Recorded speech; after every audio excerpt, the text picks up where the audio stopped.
Мужские недостатки и комплексы и пути их преодоления. Потому что женщина по природе, она предполагается, что она должна быть красивой. Вообще, что вы знаете о храпе?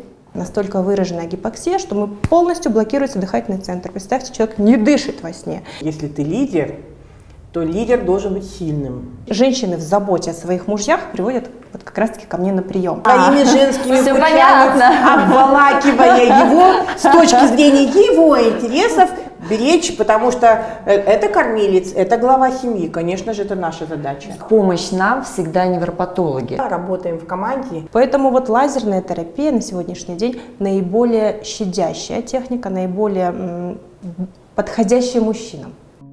Медицина – это здоровье, это эстетика, молодость и красота. Медицина умная, интеллектуальная, медицина современная, честная медицина. Программа Альмиры Ашимовой «Честная медицина» с Аль-Клиник. Проект Казахстанской медиа-академии для Мегаго.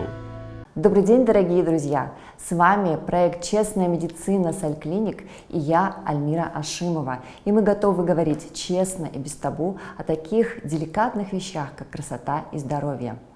Тема нашего подкаста – мужские недостатки и комплексы и пути их преодоления. И сегодня эти темы мы будем обсуждать с двумя гостями. Одна из них – это приглашенный гость. Аллилуйя! В нашей студии долгожданная звездная артистка, золотая скрипка Казахстана. Я даже услышала такой титул, и я считаю, что вы этого достойны, Лана. И мне сказали, что вы еще и психолог. Правильно это или нет? Нет, я не психолог, я, скажем так, вынужденный психолог. Во-первых, я супруга Константина Саркисяна, который является одним из ведущих психологов России. И плюс, опять-таки, потому что я всегда подхожу к делу профессионально, я закончила Международную академию коучинга. Но я все равно, я позиционирую себя, я музыкант, я артистка, я скрипачка, профессиональная, с консерваторским образованием, поэтому это просто как второе образование, как говорится, не помешает, а в данном случае не помешает, а помогает. Лана, прежде всего, по традиции хочу поблагодарить вас за участие в нашем подкасте, что вы нашли время, возможность, самое главное, желание поучаствовать в нашей беседе. И хотела бы и вам, и нашей аудитории представить нашего второго участника в роли врача-эксперта. Токтагулова Асель Курманкуловна, она врач, лазерный хирург, дерматокосметолог и отоларинголог. Здравствуйте, Аселя. Добрый день, очень рада сегодня быть здесь. Почему Аселя здесь? Не только потому, что мы занимаемся лазерной хирургией, дерматокосметологией, но и потому, что мы хотим поговорить на очень такие щепетильные, щекотливые темы, связанные с мужскими комплексами и недостатками. И вот одна из проблем, о которой мы будем говорить, это, конечно же, храп. Лана, вот хотелось бы спросить, вообще, что вы знаете о храпе? Да. Сталкивались ли вы с такой проблемой? С этой проблемой? И вообще, как вот в такой клинике, как наша, как в наш формат вписывается храп? Как вы думаете? У меня сразу вспоминается миниатюра Ветки Сердючки, когда она пришла на свидание, и как пока ее кавалер читал стихи, она задремала и такая никогда не храпела. Мне кажется, что я никогда не храпела, хотя, по-моему, оценить это могут только окружающие, которые живут рядом с тобой, более того, которые спят бок о бок. К храпу я отношусь спокойно. Я имею в виду сейчас храп своего мужа. Да, похрапывает, бывает, но я очень удивилась, когда он сказал мне, что я тоже храплю. Я не знаю, поэтому ничего не могу на этот предмет сказать, но меня храп его совершенно не беспокоит. Не беспокоит. Конечно, зря, но прежде чем сейчас раскрыть храп, вот с такой необычной стороны, я думаю, вы удивитесь, к чему может привести храп. Почему мужчины, зная о последствиях, тем не менее, чаще всего все-таки храп опасен для мужчин? Если нет, то Асель Курманкуловна может развеять этот миф или мое мнение, да? Но перед этим я хочу сказать, что у мужчин такая интересная психология. Да, вы сказали, что вы не психолог, вы коуч, но все-таки в любом случае, пообщавшись с вами буквально несколько минут, я поняла, что у вас очень высокий уровень эмоционального интеллекта, у вас очень хорошо выражена эмпатия, то есть у вас есть все для того, чтобы быть психологом. Да, ваше основное ремесло, как вы сказали, вы музыкант, и это ремесло освоить вот как бы на ура невозможно. Но тем не менее, я хочу вас спросить, как коуча и как, ну, частично психолога, как вы думаете, почему женщины, обнаружив какие-то недостатки в себе, внешние недостатки, а порой этих недостатков нет, а они эти недостатки себе придумывают, они, порой даже не задумываясь, сразу идут к врачам, к нам, к косметологам, пластическим хирургам, инъекционистам. И для них они живут, вижу цель, не вижу препятствий. То есть они женщины, да. У мужчин все диаметрально по-другому. Вот как это связано, возможно, с психологией мужчин? Может быть, они просто не видят в себе недостатков, может, у них этих недостатков нет априори, или, видя эти недостатки, они боятся самой процедуры больше, чем нежели каких-то последствий. Вот как вы думаете? Если мы говорим про процедуры красоты, то это логично, что это зона женская. Потому что женщина по природе, она предполагается, что она должна быть красивой. Причем в моем понимании красивая женщина — это не просто природные данные, которые ей даны при рождении, от природы. Это замечательно, если получилась вот такая красавица, хотела сказать, как я. Но важнее, конечно же, женщина, мы называем тех женщин красивыми, которые ухаживают за собой, ухоженные женщины. И это должно быть нормально, потому что женщина должна быть в состоянии привлечения. И поэтому, когда женщина находится в состоянии привлечения, конечно же, она должна быть максимально привлекательной. Это по принципу, как вот цветок, либо он в бутончике, да, на него ни одна, ни муха, ни пчелка, ни шмель не сядет. Но если цветочек расцвел, мы видим, можем наслаждаться его красотой, да, все окружающие, и тут же пчелки, шмели и мухи садятся. Поэтому для женщины быть красивой — это очень важно, и поэтому, конечно же, она использует все подручные средства. Это, конечно, то есть это у нее в природе заложено? Да, это у правильной женщины это должно быть заложено. Ее предназначение быть красивой, если что-то этому мешает, она тут же должна все это устранить. Да, более того, раньше, в древние времена, считалось, красивая женщина — это здоровая женщина. Поэтому, конечно же, наша задача — это баланс найти. Найти баланс здоровья и красоты, потому что если ты нездорова внутри, то, как правило, это проявляется внешность, да, потому что вы, как врачи, подтвердите, что первую симптоматику обычно врачи оценивают по внешнему виду. У меня, например, мама моя врач, и у врачей как бы считают, она кардиолог, но она заканчивала институт как педиатр, потом переквалифицировалась, у ней параллельно две профессии, специализации, токсиколог и кардиолог. И последние годы перед пенсией она работала как кардиолог. Ну, это очень, это профессии high level называется, это самые кардиологи, кардиохирурги, на Западе это самые высокооплачиваемые специальности, поэтому вы заходите, она уже видит, дочь, у тебя вот это в порядке? Да, и вот даже габитус человека, который сразу выдает все его заболевания. Да, вот у меня даже Константин сейчас приболел, и причем он сидит такой вот поникший, мама, конечно же, первое, чем она его отпаивает, малина у нее всегда замороженная, мед хороший, где-то там покупает прям настоящий. И она тут же сказала, вообще-то ты не похож на Гриппозного. И объясняет, почему не похож. Мама всегда, или, допустим, кто-то из гостей там, или кого она встречает, она тут же может вслух даже оценить там качество, там, какой-то вот он вот бледноватый ты что-то. Землистый цвет лица меня настораживает. Да, это, мне кажется, чисто врачебное. Конечно. Да, поэтому это же есть даже анекдот такой, когда женщина-вдова сидит, разговаривает с врачом, который был лечащим, не просто с врачом, и говорит, вот муж умер, похороны прошли, вот он этим болел, а врач спрашивает, а муж перед смертью потел? Она говорит, да, потел. А это хорошо. Поэтому врачи они такие, да, врачи всегда по Веселые ребята. по внешнему виду вы всегда можете определить большое количество заболеваний, правильно? Конечно. Вот, поэтому для женщины очень важно, конечно же, быть внутри здоровой, внешне красивой.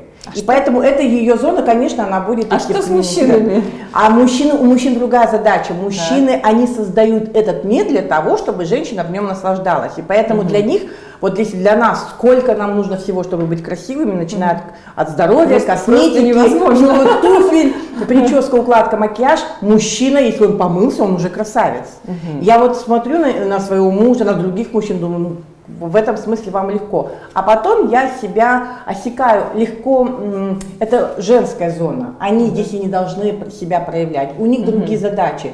Я, например, как добытчик, вот чтобы зарабатывать, я, конечно же, могу получать высокий гонорар за свое творчество, но если оно в удовольствие. Но если моя задача стоит обеспечивать семью, тут мне становится тяжело. Поэтому у мужчины задача создавать этот мир, защищать, например, как защитник, как воин. Я тоже из меня такой воин. Я, конечно, могу это, как ордынка, саблю в руки и вперед. Но это задача мужчин. Вот там они себя хорошо проявляют. Поэтому, как у меня муж говорит, внешний мир это зона мужчины, внутренний мир это Мы зона слышали женщины. это, и мы разделяем. Настолько это классно, настолько это правильно. Если бы мужчины и женщины всегда бы придерживались бы этого правила, этого баланса. Придерживаются. Вот те интуитивно придерживаются. Как только они перестают придерживаться этого правила, у них начинаются проблемы. А когда у них начинаются проблемы, они приходят к Константину, Илана его и клиента записывают на консультацию. Вы продюсер своего супруга? Я не продюсер. Меня Константин называл продюсером, но я считаю, что то, что я делаю, это больше административная работа. Ну, это тоже очень Потому что важно. продюсер это который вот продюсирует, раскручивает. Нет, у меня такого... Ну, понятно примерно. Таких Мы полномочий нет. разобрались в вопросах именно красоты, что в нас это заложено природой, в мужчинах природа заложила что-то другое, согласились, что это правильно. Да, но сейчас мы говорим больше о той же проблеме храпа, да? И вот сейчас мы хотели бы, Асель, вы бы не могли рассказать про храп, вот именно в том формате, чтобы немножечко Лана услышала нас, потому что когда мы слышим слово храп, люди всегда так улыбаются, хихикают. Вот мне супруг тоже один раз сказал, что ты похрапывала? Я говорю, ты что, такого быть не может, Ленин не храпит, в туалет не ходит. Вот расскажите нам про храп, пожалуйста. Вообще, касаемо темы храпа, почему мы решили сегодня об этом поговорить, и с точки зрения мужчин вообще, да, очень часто ко мне на прием приходят супружеские пары. Супруга приводит мужа, и вот я думаю, это очень вот в балансе между тем, что мы говорили, супруг добытчик, женщина там рядом с ним, и вот женщины в заботе о своих мужьях приводят вот как раз-таки ко мне на прием. И хочется мне особо уделить внимание тому, что храп это не просто звук, который издает храпящий человек и мешает окружающим. Это тот звоночек, который говорит о том, что что-то со здоровьем не так. И если не делать ничего и не лечить, это может привести к достаточно серьезному, угрожающему жизни состоянию апноэ сна. Поэтому эту тему хочется развивать. Хочется, чтобы вот как раз-таки с ваших уст, Лана, это ушло в массы, потому что я считаю, что важно заботиться о здоровье своего супруга, так же, как и о своем здоровье. Поэтому тему храпа мы сегодня, я думаю, детально обсудим. Так вот, возвращаясь к апноэ, это то состояние, когда мы перестаем дышать. У вас не было такого, что вот вы слышали, супруг ночью просто похрапывает, но в какой-то период времени звук тишина, хлопок, и он просыпается? Когда-нибудь. Вы очень счастливая женщина, значит, у вашего супруга нет апноэ и никогда не будет повышенные риски развития сердечно-сосудистой патологии, внезапной смерти во сне, не будет проблем с лишним весом и не будет проблем с потенцией. Вот это все связано с апноэ и с храпом. Представляете, вот насколько наш организм может реагировать. Если меня спросят, почему, этому есть достаточно логичное медицинское обоснование, потому что сон, как правило, вот этот наш глубокий сон, это основа нашего здоровья. Именно в этот период времени происходит выработка очень важных гормонов. В первую очередь это тестостерон, тот гормон, который отвечает как раз за мужчину, за добытчика, за вот этого альфа-самца. И если мужчина полноценно не спит ночью, И это происходит систематически на фоне храп храпа. это неполноценный сон. Конечно, на фоне храпа и апноэ. И если это систематически, мы получаем стойкое снижение тестостерона. И, как правило, снижение либидо и снижение потенции. И я считаю, что это может быть в некоторых случаях даже основной из причин распада браков. Казалось бы, ну храпит человек, да, но это впоследствии приводит к тому, что возникают вот такие вот неполадки даже в сексуальном плане. Ну, а семейных кроме планах. снижения потенции, все-таки есть же риск сердечно-сосудистых Конечно, катастроф, конечно, правильно? да. Момент, что такое апноэ? Вот Апноэ, объясните. да. Вот смотрите, что такое вообще храп? У нас есть небная занавеска, язычок мягкого неба. Это анатомическое образование, которое участвует в акте глотания. То Вот есть, язычок, да, и вот это небная да, занавеска. сам язычок и небная занавеска. Когда мы глотаем пищу, жидкость, она закрывает гортань и не дает поступить, да, жидкости и пищи в дыхательные пути. Когда язычок мягкого неба и небная занавеска находятся в состоянии гиперрелаксации, во время сна она пролоббирует и начинает вибрировать, и мы слышим храп. Это состояние на фоне очень многих факторов может привести к обструкции. Обструкция – это полная закупорка дыхательных путей, верхних дыхательных путей. И вот тогда мы говорим о состоянии апноэ, о состоянии опасном и угрожающем. Угрожает оно не только, как я уже сказала, да, потенцией, угрожает оно также развитием сердечно-сосудистой патологии, потому что из ночи в ночь постоянно, длительно происходит гипоксия, настолько выраженная гипоксия, что мы полностью блокируется дыхательный центр. Представьте, человек не дышит во сне. Когда это происходит секундами, нарастает с годами, секунды переходят в десятки секунд, а потом в минуты, вот тогда очень высокие риски того, что человек может не проснуться. Я всегда отношусь к любым заболеваниям, даже самым сложным, самым опасным, как следствию. Следствию каких-то, как психосоматики, как следствию каких-то неправильно принятых решений ранее. Я даже сейчас, пока слушала Асель, я представила, что мы работаем, конечно, в одной команде, мы работаем на благо человека. Но вот сначала человек живет, потом он принимает решение, не то решение. Это решение у него проявляется в каких-то конфликтных ситуациях, каких-то несостоявшихся, недостигнутых целей, да, и, как правило, приносит разочарование, дискомфорт. И он при этом продолжает в этом вариться. Если вот на этом этапе не проработать все его неправильные принятые решения, все его негативные чувства, страхи, там, гневы и прочие обиды, то это, конечно же, перерастает в какое-то заболевание. И это, как вот, на мой взгляд, по моим многолетним наблюдениям, это практически факт. Поэтому звучит, конечно же, страшно, но я, опять-таки, опираясь на свой многолетний опыт работы с Константином, то я все-таки думаю, что можно это все предотвратить. Но если это уже мы довели до этого состояния, то, конечно же, традиционная медицина нам в помощь. Ну, видите, чтобы вы не думали, что храп, да, действительно, храп мы диагностируем на этапе отоларингологов, но просто отоларинголог с этим справиться не может, потому что элементарно диагностировать апноэ только согласно показаниям супруга либо нельзя. супруги, да. Может быть, супруг вообще не слышит, или супруга во время сна не обращает внимания. Для этого в помощь нам всегда невропатологи. Одно из направлений неврологии – это сомнологи, да. Когда-нибудь слышали о таких людях? Сомнолог – это человек, да, который занимается патологией сна. И, естественно, они с нами идут бок о бок, когда мы занимаемся такими людьми. Но вот та точка зрения, которую я услышала от Ланы, это то, что, в принципе, хотела услышать я. Хоть вы и говорили, что вы не психолог, но как классно вы это все преподнесли. Действительно. Ой, поведешься, да. Потому что вы слушаете, что мы тут говорим, и вы понимаете, то, с чем мы сталкиваемся, это уже последствия того, что человек в своей жизни сделал не так, кого-то обиделся сам, не проработал какие-то свои обиды. И в конечном итоге мы имеем то, что имеем. Но в любом случае, почему именно с вами мы это проговариваем? Потому что вы человек грамотный, да? Вы все это уже там, здесь, где-то вы послушали. Но большинство людей об этом вообще не знает. И когда мы об этом говорим, люди первоначально не понимают вообще, ну храп, причем тут сердечно-сосудистые заболевания или что-то еще. И нам очень сложно побудить мужчину проходить какие-то диагностические хотя бы, а потом уже лечебные процедуры. И вот здесь у нас есть такие наблюдения, да? Поначалу мы рассказали о храпе, мы сказали, что такое апноэ и так далее. То есть мы же своих подписчиков тоже пытаемся просвещать, рассказывать, да? Ну, как любые психологи. Да, они это приняли, что есть какая-то боль в виде храпа, да? И вот мы стали нащупывать болевые точки в виде страхов. Первая болевая точка, ну как вот ты спишь, храпишь, ты же жене мешаешь, давай мы тебя вылечим. Вот мужчину Не сработало. не сработало. Скажу так.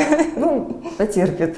Женщина должна Она меня привыкла, мы принимать. 20 лет в браке, Да. она уже не слышит. Да. И жена подтверждает, без его храпа спать не могу. Такое Да. тоже бывает. Вот. Мы сдвинули фокус, мы создали страх, ну, страх смерти, грубо говоря. Мы стали говорить о сердечно-сосудистых заболеваниях, о том, что он может задохнуться, о том, что может произойти какая-то катастрофа, клиническая смерть. Ноль, никакой реакции. И третье, о чем мы сказали, это снижение потенции, и только на это мужчины отреагировали. У Мы меня стали- резкий скачок, у Да. меня увеличилось количество пациентов. Да, вот как вы думаете, почему вот именно так у мужчины мозг устроен? Вот почему? У меня есть свое мнение на этот счет. Вот как вы думаете? Ну, так как одна из авторов нашего тренинга «Я твоя половинка» или «Счастливы вместе», где мы с Константином, это наш авторский тренинг, у него своя часть, у меня своя женская, у него мужская, и мы всегда там делимся теми самыми секретами счастливой семейной жизни. Причем наш тренинг как для людей, которые хотят встретить свою половинку, также и для людей, которые уже в браке. И вот я всегда говорю в своей части, что есть 3 главных «не», которым должна владеть любая женщина, и тогда у нее будет счастливая семья.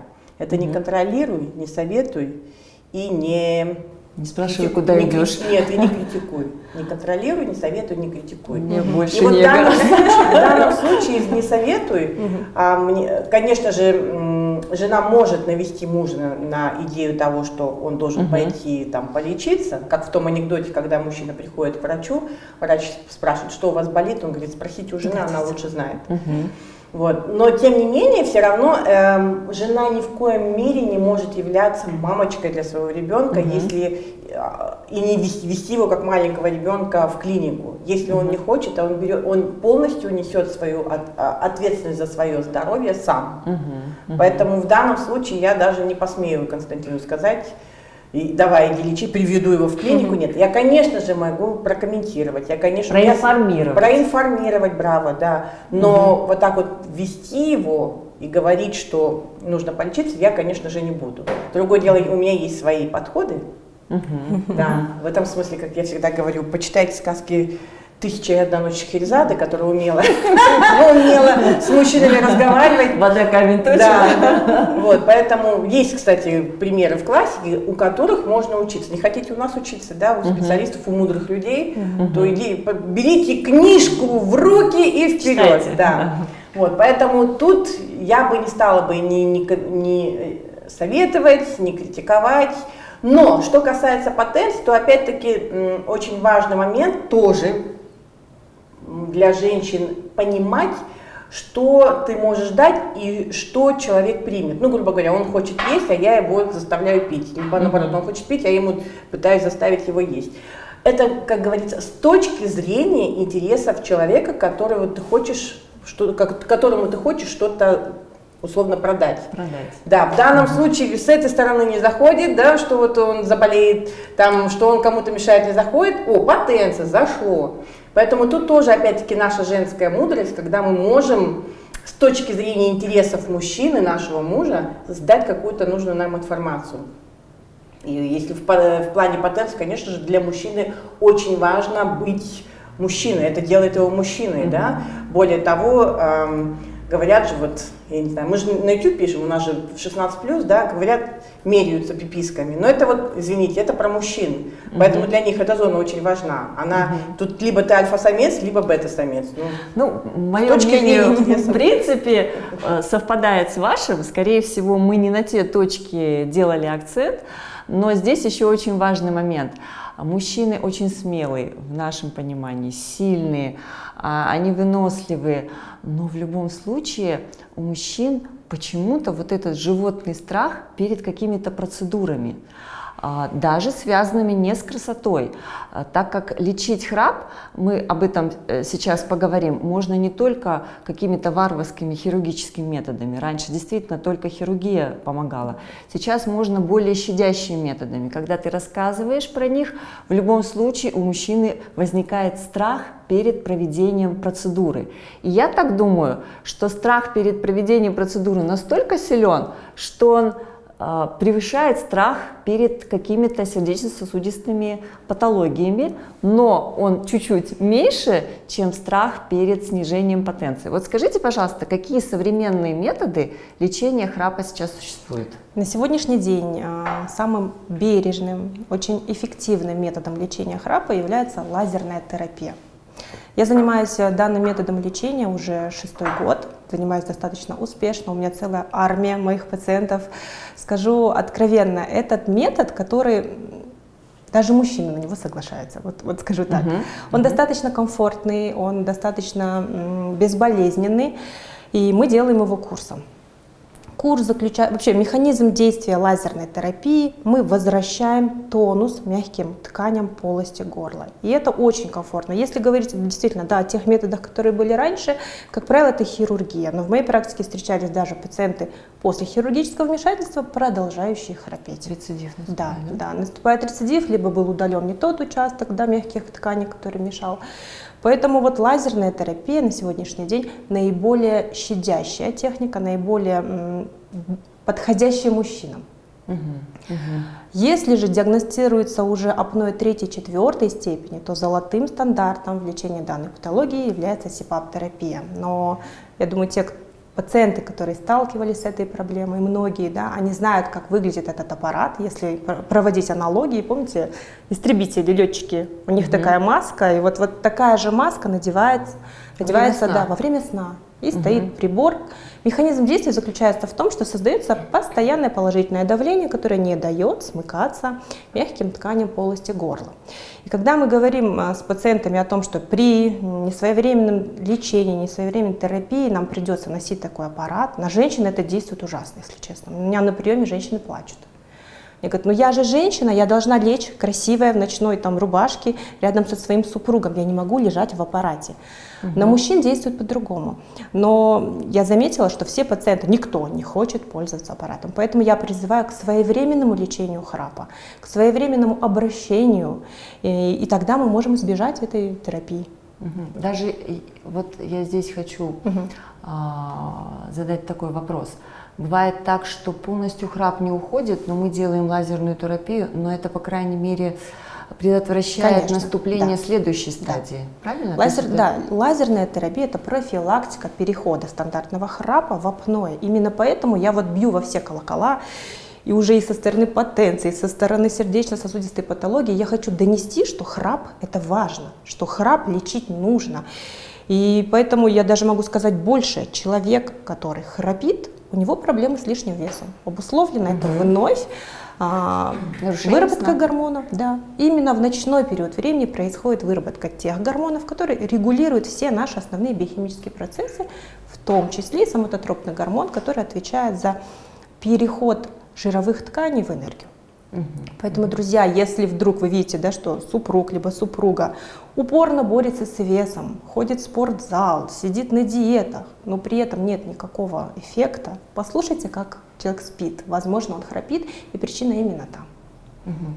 А я бы еще хотела добавить, мы проскочили вот тот момент, когда вы, Альмира, сказали, что все мужчины боятся. Я бы не стала бы обобщать, потому что я сразу представила даже своего мужа, который боится, и думаю, не соответствует. И есть правило, которое гласит, что обобщение всегда искажает реальность. И тут вот кто-то боится, а кто-то нет. Это тоже разные психотипы бывают. Да, абсолютно. Ваш муж редкое исключение, я так думаю. И мой муж редкое исключение. Мой муж предпочитает признать, что два исключения. Да, два исключения тоже неправильно. Я про другое хочу сказать. Во-первых, у мужчин пойти к врачу – это признать, что в чем-то где-то я сейчас не окей, то есть я слабый. А для мужчины быть сильным – это очень важно. Более того, Вот, я видите, вот это пока очень слушала Аселю, вспомнила фильм «Гости из будущего». Я думаю, многие смотрели этот фильм. И помните актер, который, я не помню его фамилию, который с градусником сидел? Который не сказал, что эти инопланетяне понесли Алису в тот дом. Помните потом? Ну вот кто сюжет помнит, да, актера кто не тоже помнит, помню. посмотрите этот фильм. Я просто не помню. Он в фильме «Место встречи изменить нельзя» Тараскина играл, вот этот актер, красивый такой актер. И чтобы сделать из него, он же красивый, такой вот хороший этот актер, мы его все визуально узнаем. Так вот, чтобы сделать из этого героя немножко отрицательного, ему что сделали? Ему градусник дали. Вот он сидел там, он почему скрыл, что не спас девочку, не защитил ее от этих инопланетян, да? Ему дали градусник, он настолько заботится о себе и о здоровье, что вот он такой. Это даже кинематографисты подсознательно или осознанно, не знаю, они использовали этот прием, что мужчина, когда сам о себе начинает заботиться, вот я такой больной несчастный, это слабый мужчина. А если он слабый мужчина, значит он неуспешный, ему уже, как говорится, не с чем там в мир выходить. Более того, почему женщина заботится о мужчине? Потому что и вот эта схема, которую, опять-таки, мой муж Константин Саркисян несет в мир, что женщина для мужчины, мужчина для мира, а мир для женщины. И поэтому, если женщина для мужчины, то это ее, в принципе, практически обязанность заботиться о своем внутреннем мире, о семейном очаге, о своем муже. И ее задача, чтобы муж был здоров, да? Поэтому, а у мужчины наоборот, если он признает, что он болен и он будет по врачам ходить, мы как-то, ой, какой-то он слабый мужчина, возможно. Поэтому здесь очень много моментов. Ну, проще, мне кажется, мужчине проще прийти к врачу, чтобы рядом была женщина, да? Да, но признать самому типа, себе, меня что привела. я сейчас Да, в чем-то да. болен, что я больная особь мужская, это значит признать свою слабость, а для мужчины это очень сложно. Вот Поэтому, это основная причина редких да, и основная обращений, причина. да, к Поэтому сожалению. тут вот такой тонкий момент. Понятно, что природа мужчин, как вот говорит Лана, да, она в конечном итоге, если где-то ей не противодействовать, она может привести к каким-то катастрофам медицинского плана. Но это же тоже, согласитесь, неправильно. Мужчина должен, ну, мы, может, никому еще не должны, но тем не менее, прежде всего, он должен нести ответственность за свое здоровье. Если, как вы говорите, женщина для мужчины, мужчина для мира, мир для женщины, это же все взаимосвязано. Конечно, И если, не дай бог, женщина лишается мужчины, это же большая трагедия. Поэтому задача женщины Да. своими женскими Всё путями, понятно. обволакивая его с точки зрения его интересов, беречь, потому что это кормилец, это глава семьи, конечно же, это наша задача. Ну, скажу больше, сейчас на прием приходят женщины с мужьями не только, да, по лечению храпа, но и по эстетическим каким-то показаниям. У меня тоже это в практике Кстати, это да. существует. Кстати, И да. я долго размышляла, почему, вот для чего, да, допустим, муж выглядит вот сейчас так. Если он постареет через несколько лет, я не думаю, что это сильно меня будет напрягать, но оказалось, что сейчас в такой очень конкурентной среде мужчине тоже нужно выглядеть хорошо.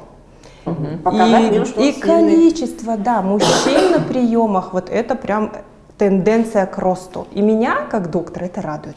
Поменялись Очень. критерии Поменялись. успешности. Потому что сейчас внешний Да, вид внешний говорит, что он здоров. Здоровый мужчина, соответственно, сильный мужчина, успешный мужчина, тот же альфа-самец. И поэтому я считаю, что эстетика, она должна вот быть прям рядом с мужским вообще населением. Мы должны поддерживать эту внешнюю красоту, этот внешний лоск.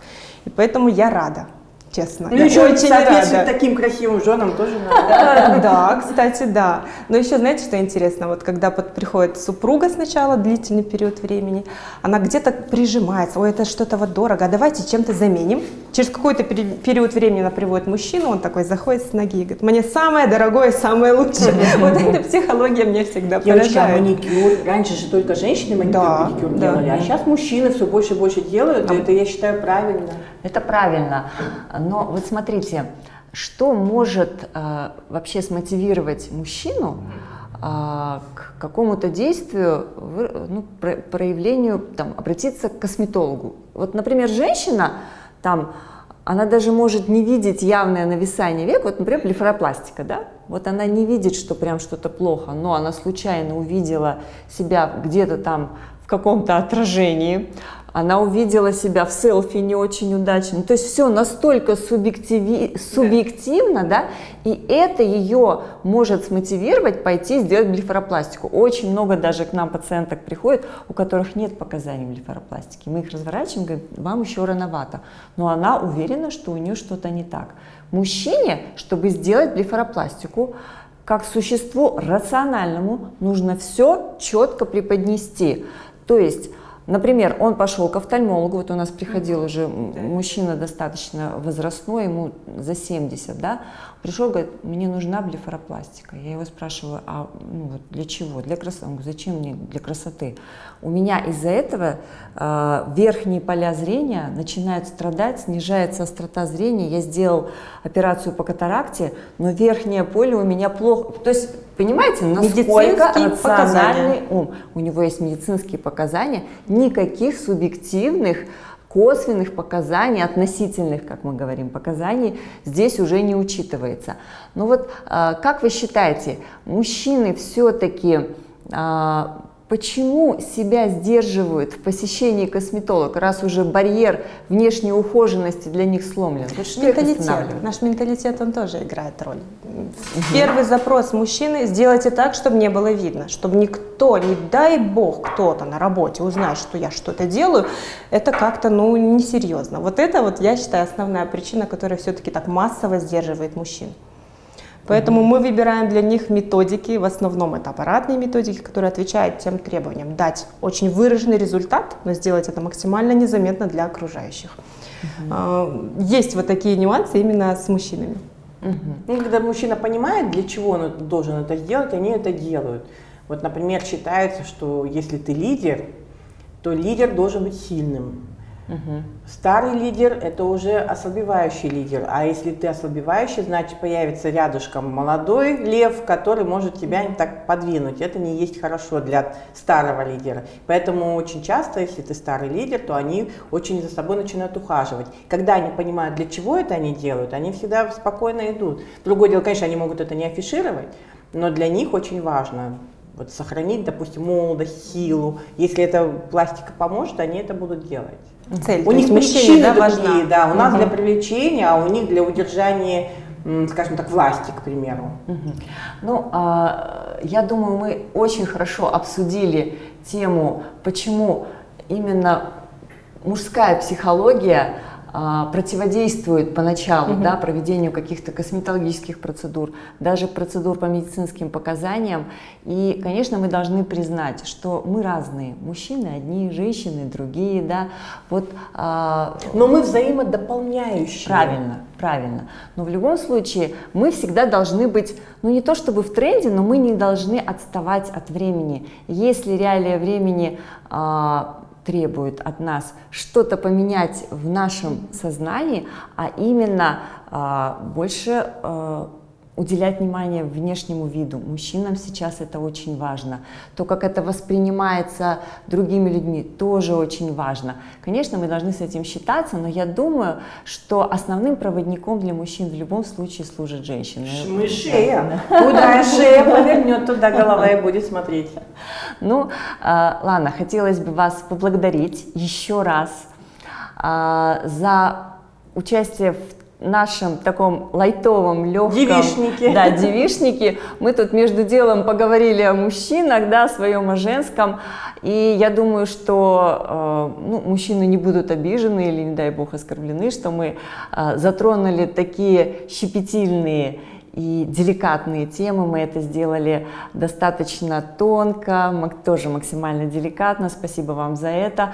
Мы многое для себя подчеркнули в плане психологии, в плане женской психологии. Мы поняли, что мужчинам в заботе об их здоровье нужно прежде всего сказать конкретно, какая опасность, как этого достичь, ну и чтобы была минимальная реабилитация, и минимальная что сделать? боль. Да. Ну и, конечно, мы понимаем, что психологи это очень большое подспорье для любого врача. Для любого врача мы это признаем. Никогда мы не говорили, Работаем что... в команде. Да, никогда. У нас в последнее время даже мы запускали проект снимали подкаст с психологами. Есть такая компания Лерба, если вы слышали, на территории Казахстана открыли платформу, двойная реклама, да, я извиняюсь. Но, тем не менее, запикайте. Очень хороший посыл, заключающийся в том, что они предлагают сопровождать команды врачей психологической поддержкой, чтобы врачи не выгорали, да, чтобы они не уставали, чтобы они там не переживали и так далее, и так далее. Но врачи, конечно, очень стойкий народ, и, может быть, это немножко нам и не так необходимо, но, тем не менее, это говорит о том, что тренды нашего времени диктуют признание, что именно психологическая помощь, ментальное здоровье сейчас стоит во главу угла.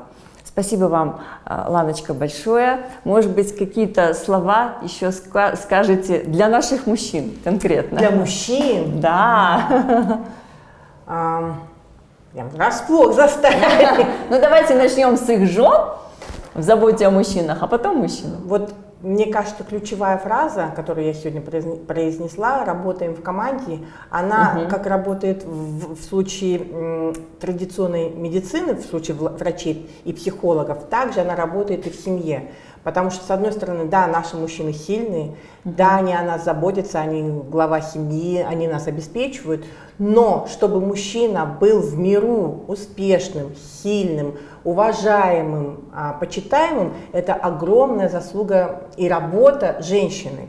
Потому что если женщина создаст ему такие условия, что приходя домой, он будет отдыхать, там приятная, любящая обстановка, когда жена действительно, на самом деле, что такое наши женские обязанности, там кушать, приготовить, всех вылечить, детей там помыть, умыть, в садик, в школу отвезти, вот наши семейные заботы, это проявление нашей любви. Наши женские обязанности – это проявление любви к нашим близким. И чем лучше мы заботимся о них, тем больше у нас возможность показать, насколько мы их любим. Поэтому главный критерий – мы работаем в команде. Девочки, заботьтесь о своих мужьях, потому что чем больше, ярче, чем больше проявляете вы любовь по отношению к своей половинке, тем успешнее и здоровее и красивее он будет. И наоборот, мужчины, чем больше, чем сильнее вы, чем ярче вы подпитаетесь дома в этой обстановке, тем, конечно же, успешнее вы будете, тем у мужчины возникнет больше желания кинуть к ногам своей любимой целый мир. Поэтому работаем в команде, поэтому успех мужчины от нас зависит напрямую. Спасибо, Лана. Аселечка, скажите что-то. Подытожив, да, хочется сказать и действительно признать, я для себя открыла многие новые вещи, да, вот со стороны психосоматики на храп я никогда не смотрела, но сейчас я задумалась. И мой посыл действительно женщинам сегодня, да, нужно заботиться о наших мужчинах.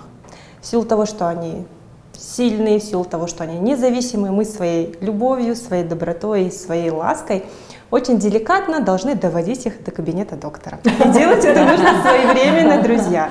Поэтому, девочки, посыл вам, если вы видите, что супруг стал более, скажу так, спокойный, пассивный, если вы видите, что у него некачественный сон, у него постоянная усталость, он просыпается и всхлипывает по ночам, обязательно приведите его на прием к доктору. Это вклад в ваше совместное, длительное и счастливое будущее. Вот это основной посыл. Перестрахуетесь, конечно, ничего страшного мы не обнаружим, но тем не менее... Я за своевременные чекапы, за профилактику. В этом случае мы продлеваем свою жизнь, соответственно, да, здоровый мужчина принесет больше пользы семье. То же самое здоровая женщина, она будет восхищать своего мужчину на еще большие подвиги. Поэтому я всегда за своевременную профилактику, чекапы и визит к докторам. Спасибо большое вам, Асель. И если вы не возражаете, я хочу произнести цитату вашего супруга. Я думала, я хочу произнести тост. Вроде не выпивает. Я и тост могу. Но по сценарию должна произнести цитату вашего супруга. Ваш мир начинается с вас. Хотите изменить свою жизнь, измените свое отношение к себе. Все верно. Классно. Аллилуйя. Да, будет так. Да.